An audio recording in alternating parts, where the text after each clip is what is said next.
Historically, women's hockey leagues haven't been all that successful. The Canadian Women's Hockey League, PWHL, active from 2007 to 2019, the Premier Hockey Federation, PHF, active from 2015 to 2023, and the Swedish Women's Hockey League, SDHL, established in 2007, are prime examples. The CWHL struggled to make revenue and only started paying players in 2017. Salaries ranged from $2,000 to $10,000, well below a living wage. In 2019, the league folded, citing an economically unsustainable business model. The National Women's Hockey League, NWHL, later rebranded as the Premier Hockey Federation, PHF, in 2021, was slightly more successful than the CWHL. The NWHL was established in 2015 as the first paid professional women's hockey league, starting with 4 teams and a modest operating budget of $2.5 million. The league paid $10,000 minimum per player and gave players 15% of profits from NWHL jerseys sold with their name on them.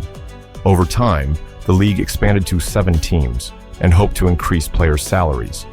However, the league would ultimately be unable to increase the full-time salaries, provide players with health insurance, or expand further. In Europe, the Swedish Women's Hockey League, SDHL, is considered an elite league. Despite this, players are paid only around $650 a month, and many have second jobs outside of hockey. But the tide is turning. The PWHL appears to be changing everything. Let's take a look at the league and its recent rise. The collapse of the CWHL in 2019 led to the establishment of the Professional Women's Hockey Players Association, PWHPA, to advocate for more professionalism in women's hockey. The PWHPA boycotted existing leagues such as the PHF in an attempt to establish a stable league. In 2023, their efforts paid off, and the Professional Women's Hockey League, PWHL, was formed after the Mark Walter Group acquired the PHF. The PWHL started with 6 teams: the Montreal Victoire, Ottawa Charge, Toronto Scepters, Boston Fleet, Minnesota Frost, and New York Sirens.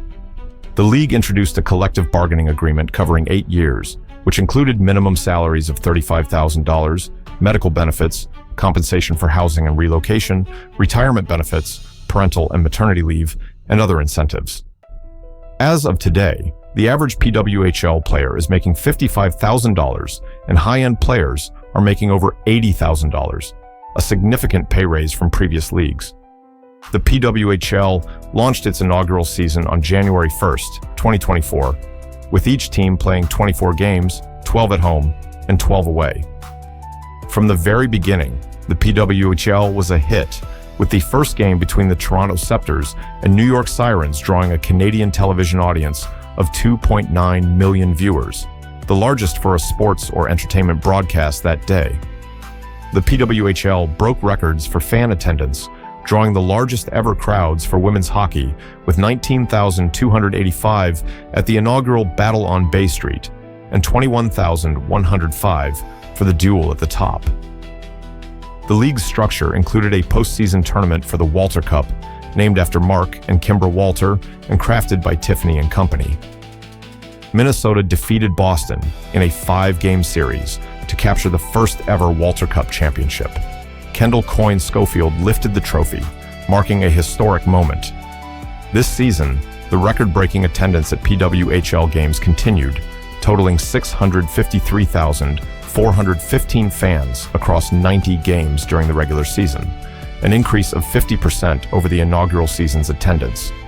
Digital reach for the PWHL has been impressive as well. The PWHL YouTube channel has over 100,000 subscribers and over 2 million collective views. In total, the PWHL boasts over 1 million followers. You can watch the PWHL finals, which are ongoing right now, for free on YouTube. Currently, the Minnesota Frost is playing the Ottawa Charge. The PWHL is a growing league with expansion teams Vancouver and Seattle set to join for the 2025-26 season. The inaugural 6 PWHL teams will be required to submit a player protection list, where they can retain their rights to 3 players on their roster. Once the teams lose 2 players through the signing window or expansion draft, they're granted an additional protected player. The signing window will be open from June 4th to 8th and will allow the 2 new expansion teams to sign a maximum of 5 players. Then the expansion draft will be held on June 9th, where the 2 new teams will select players until each has reached a 12-player roster. Then the 2025 PWHL draft will take place on June 24th, where all 8 teams will be able to select the best recent college graduates and players from other leagues. The PWHL's rise is a testament to player perseverance, fan support, and visionary leadership. As the league expands and continues to break records, it stands as a beacon for women's sports. Could women's hockey become as popular as men's hockey in the future? Only time will tell. Make sure you hit that like and subscribe button for more women's hockey content.